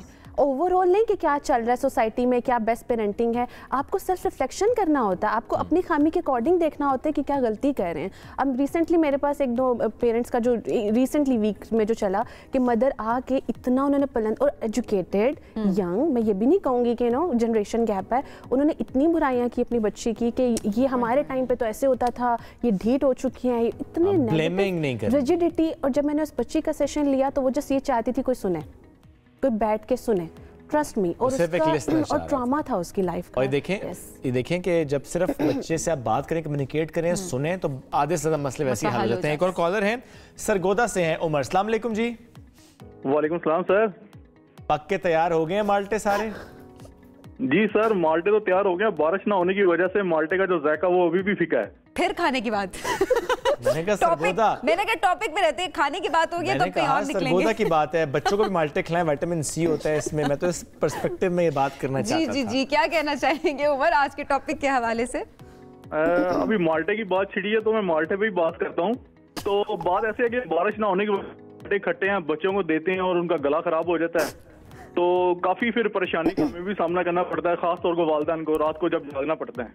देखिए वहाँ आपके पास शक्करी माल्टे भी होते हैं बहुत ज्यादा, वो तो खट्टे नहीं होते। नहीं, अभी तक बारिश ना होने की वजह से ये जो सूरत हाल है वो जारी है। खट्टा मीठा जो सरगोदा का माल्टा मशहूर है, अभी तो अपने ज़ायके में ही नहीं आया। अभी अपने जायके में नहीं आया, लेकिन फिर भी हमें हर तरफ नजर जरूर आ रहा है जी। सरगोदे का माल्टा, सरगोदे। उमर, बहुत शुक्रिया कॉल करने के लिए। वजह मैंने कहा था कि वो कुछ पूछना भी चाहते हैं। पूछना भी चाहते हैं माल्टो से हट के। अब माल्टो से हट के उमर साहब क्या पूछना उमर क्या पूछना चाहते हैं? बात करना चाह रहा था बच्चों के वाले से। बच्चों को कॉन्फिडेंस नहीं दिया जाता, स्कूल में ही नहीं दिया जाता, क्योंकि बच्चों को शुरू से तरबियत जो होती है वालिदैन से ज्यादा स्कूल से हो रही होती है। तो स्कूल में प्रॉपर एक टाइम होता है, वहां से सीख रहे होते हैं। बच्चों को वहां पर कॉन्फिडेंस दिया जाए कि आप ये कर सकते हो, ये करा नहीं जाता। घर में भी अक्सर वालिदैन कहते हैं ये आप नहीं कर सकते। उनको अगर बताया जाए कि आप ये कर सकते हो। अब मेरी ख्वाहिश है कि मेरी बेटी CSS करे, अभी 5वीं क्लास में है, मैं उसको तरबियत कर रहा हूँ उसकी कि ये आसान है, ये आप कर सकते हो। ये बहुत इंपॉर्टेंट फैक्टर ये है कि बच्चे को एक कॉन्फिडेंस दिया जाए कि आप ये कर सकते हैं, लेकिन इसमें एक डिफाइन लाइन भी है, बच्चे को ओवर कॉन्फिडेंस भी ना दे दिया जाए किसी मामले में। अगर स्कूल की बात हुई, एक पॉइंट ऐड करना चाहूँगी कि स्कूल वाले, I am really sorry to say, but school वाले जो बच्चे इंटेलिजेंट है ना, उनको हाईलाइट करने में अब ज़्यादा वो फोकस कर रहे हैं। जिन बच्चों के इश्यूज ज़रा से भी आ रहे हैं ना, वो लिटरली पेरेंट्स को भी डाउन कर देते हैं और बच्चे को भी बुरा ट्रीट करते हैं। बच्चे को अलग से वो ट्रीटमेंट दे रहे हैं, या बच्चे को वो बिल्कुल जैसे नहीं तो निगलेक्ट कर रहे हैं, बच्चे के ऊपर एक्स्ट्रा एफर्ट करने को रेडी नहीं है। स्कूल्स अब देखिए उनको साइकोलॉजिस्ट भी, क्योंकि अवेयरनेस है, साइकोलॉजिस्ट भी हायर करने चाहिए, बच्चे के इश्यूज को देखना चाहिए और पेरेंट्स के साथ बैठ के डिस्कस करना चाहिए। और फिर ये ब्लेमिंग में फिर नहीं होनी चाहिए कि पेरेंट्स कहें जी स्कूल की गड़बड़ है और स्कूल कहे जी पेरेंट्स की गड़बड़ है। मिल बैठकर PTM इसीलिए होते कि मिल बैठकर डिसाइड करें, डिस्कस करें रादर कि अच्छा क्या इशू है, हम कैसे सपोर्ट कर सकते हैं, आप कैसे इसको हल कर सकते हैं। बुनियादी जिम्मेदारी पेरेंट्स की है, स्कूल पे नहीं डाल सकते हम। वजह बहुत शुक्रिया, साथ मौजूद थे, गुफ्तगू करते हैं। ब्रेक लेंगे नाज़रीन, ब्रेक से वापस आएंगे, साथ रहिए। पंजाब हुकूमत का 10,000 स्टूडेंट्स को ई-बाइक्स देने का ऐलान, रजिस्ट्रेशन इसकी शुरू हो चुकी है। और स्टूडेंट्स को ई-बाइक्स पहले, क्योंकि लोग ये पूछ रहे थे, स्टूडेंट्स ये जानना चाह रहे थे कि क्या इसके ऊपर कोई सूद होगा या नहीं होगा, तो ये बिला सूद आपको ई-बाइक्स मिलेंगी। सेक्रेटरीट स्टाफ और खवातीन की अगर बात की जाए तो उनको भी 2-2 हज़ार इलेक्ट्रिक बाइक्स मिलेंगी। वज़ीर आला पंजाब मोहसिन नकवी कहते हैं कि स्मोक में कमी के लिए माहौल दोस्त इकदाम उठाना मजबूरी है और जाहिर है अभी वक्त का तकाजा भी है, ज़रूरी भी है।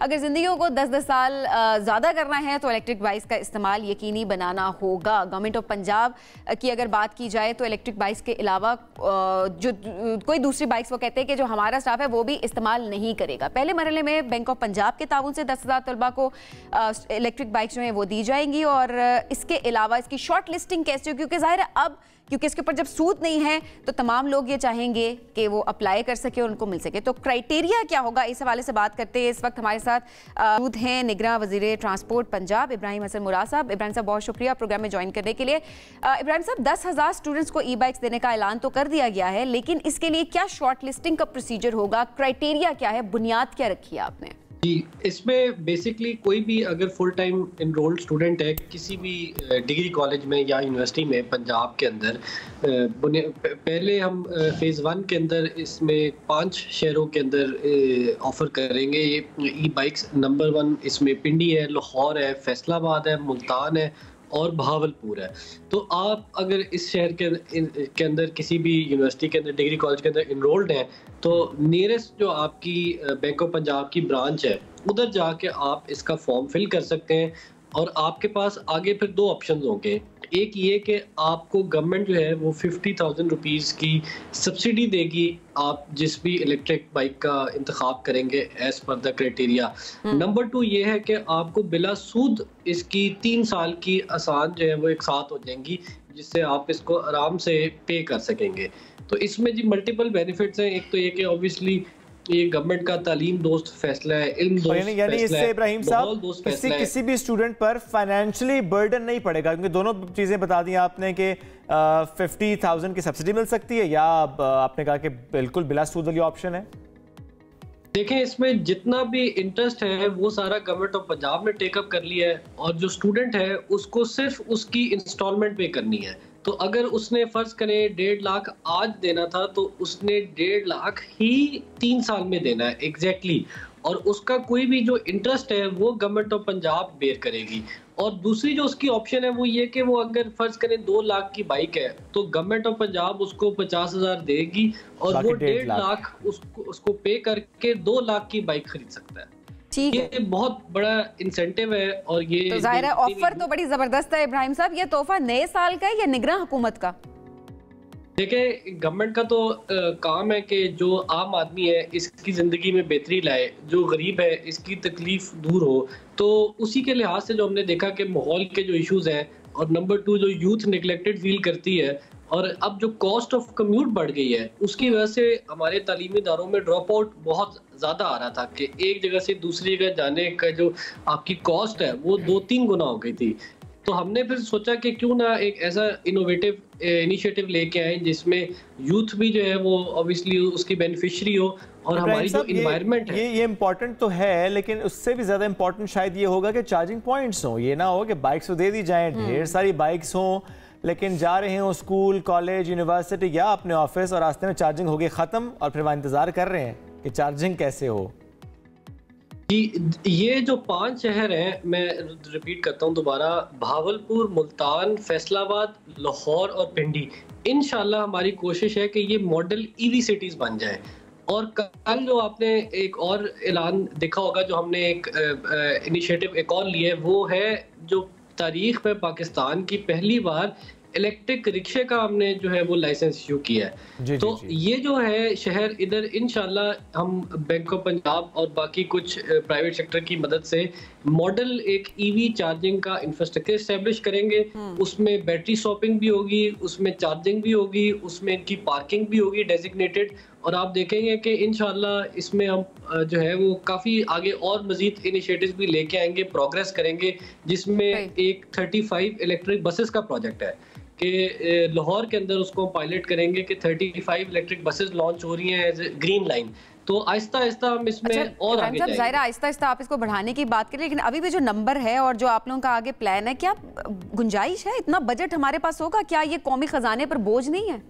जी देखिए, पंजाब जो है वो तो ऑब्वियसली फेडरल से फंड्स प्राइमरीली उसको आते हैं, और हमारे पास बजट में इतनी स्पेस है कि हम जो है ये मेजर्स ले सकें। और ये जो कल पैकेज है ये 10,000 का नहीं, ये तकरीबन 26,000 व्हीकल्स का पैकेज है, जिसमें 10,000 जो है वो स्टूडेंट के लिए बाइक्स हैं, 10,000 ई रिक्शाज की इंटरेस्ट फ्री ये पैकेज है, और उसके साथ साथ 2,000 जो है वो हम जो डिसेबल्ड होते हैं उनको हम स्पेशल बाइक्स देंगे, वो भी इलेक्ट्रिक होंगी।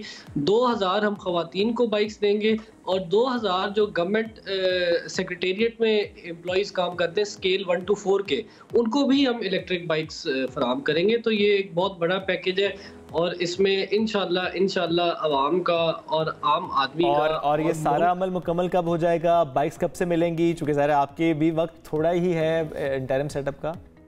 इंशाल्लाह जी, बीओपी जो हमारे इसमें स्ट्रेटेजिक पार्टनर है वो बिल्कुल रेडी है, और इन अ फ्यू वीक्स हम इसको रोल आउट कर देंगे। एप्लीकेशंस ऑलरेडी ओपन हो गई हैं, कल से ही लोगों ने अप्लाई करना शुरू कर दिया था, और आगे हमें उम्मीद है कि हमारे पास जो भी लोग आएंगे उसको अप्लाई करेंगे। उनका एक वेटिंग का मैं एक प्रोसेस बता दूं कि ये PITB का एक सॉफ्टवेयर है IT बेस्ड, और उसमें ये कि अगर फर्ज करें 1 लाख लोग अप्लाई करते हैं तो वो रैंडमली जो है वो ऑटोमेटिकली कंप्यूटर जो है वो सिलेक्ट करेगा जो 25,000 या 26,000 लोग हैं जो कि इसमें तो आएंगे। बेसिकली सिलेक्शन क्राइटेरिया जो है वो यही होगा कि रैंडमली सिलेक्शन की जाएगी। और अब जिनको मिलेगा रैंडम सिलेक्शन में भी क्या ये मेक श्योर किया जाएगा कि लाइसेंस हो उनके पास? लाइसेंस मैंडेटरी किया है? ये इसकी ऑब्वियसली शर्त है कि लाइसेंस जो है वो लाहौर के अंदर, जिस तरह मैं आपको सिर्फ एग्जांपल दूं एक छोटी सी, कि हमारे पास जो है वो 70 लाख व्हीकल्स थी और सिर्फ 7 लाख लाइसेंस इशू हुए थे, और आपको पता है कि एक गाड़ी ही कम से कम 2-3 लोग चलाते हैं। तो हमने जो ये क्रैकडाउन किया है, तो अब पंजाब के अंदर अभी तारीख में तकरीबन कोई 1 करोड़ लाइसेंस बने थे, और पिछले कोई 2 से 3 माह में हमने सिर्फ 1 करोड़ 11 लाख लाइसेंस इशू किए हैं। तो ऑब्वियसली लाइसेंस होना बहुत ज़रूरी है। लाइसेंस अगर आपके पास नहीं होगा आप अरेस्ट भी हो सकते हैं, और लाइसेंस होगा तो तभी आप इस स्कीम में पार्ट ले सकते हैं। ये बहुत अहम साथ ही बात आपने कर दी कि 7 लाख लाइसेंस पहले थे, अब 1 करोड़ से ज़्यादा लाइसेंस बन चुके हैं। इब्राहिम साहब बहुत शुक्रिया, साथ मौजूद थे, हमसे गुफ्तगू कर रहे थे। नाज़रीन, वक्त हो गया ख़त्म, दोबारा मुलाकात कल करेंगे। अल्लाह हाफ़िज़।